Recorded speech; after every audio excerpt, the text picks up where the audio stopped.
Hi guys, so today we're going to go over buying signs. We're going to go over all 8 buying signs, plus what to do once you do identify them. So let's start.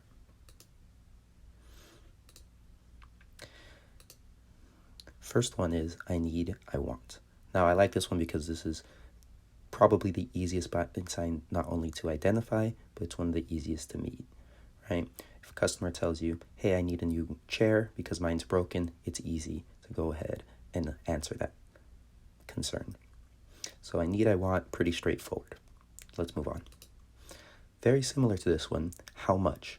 So this is a question that you're going to get when a customer has already been thinking about making a purchase. They're now debating on price. So this is great because they're already in the mindset of, paying money for whatever product. So how much is another great buying sign to get.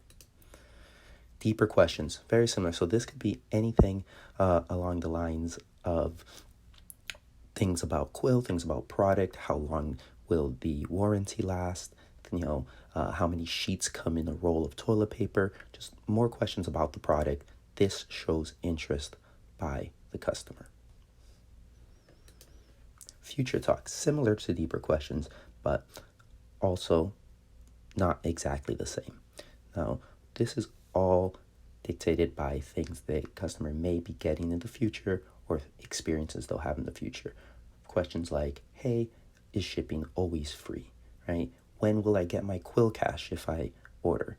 How fast is the delivery, right? These are the deeper questions about the future. This is great as well because they're already that customer is putting themselves in the mindset of having made a purchase in the future. So this is great to get from a customer as well. Next is silence and listening. Now this can be a little tricky because you don't want the customer to be ignoring you, but if they're actively listening, nodding, looking at you and allowing you to continue through your pitch, go ahead and do it. Go ahead and go all the way through that pitch. This is great to get. As long as they're listening, eye contact, that's a great thing to be seen from a customer. Next is body language. So very similarly, is the customer facing you? Are they typing on their computer while you're speaking? This is body language that is not desirable. Now, if they are facing you, are they smiling? That is great as well. So all those sort of body language keys and cues that you can pick up on and will allow you to know that they're engaged and they're interested in what you're saying. Next is one of my favorites, the courtesy offer. So courtesy offer is anytime they're going to ask you to step inside or have a seat or even, offer you maybe a glass of water or offer you some candy on the table, right? These are great signs because it's creating that relationship. It's creating a connection between you guys. And for the most part, you're always going to want to accept that courtesy offer, right? The final one is going to be bashing the competition. This one's tricky too because a lot of us have had bad experiences, say with a Staples or an Office Depot or any vendor where they didn't have a good experience. Now, if the customer starts talking bad about another company, you don't want to join in on the bashing, but you do want to agree. So if a customer says, hey, yeah, the reason I don't like Costco is the lines are too long.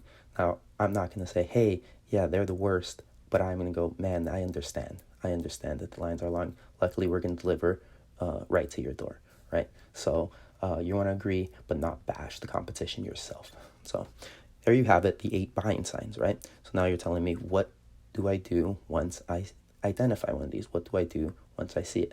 Now, nice, cool thing you can see is all organized in a stop sign. So I'm going to show you right now.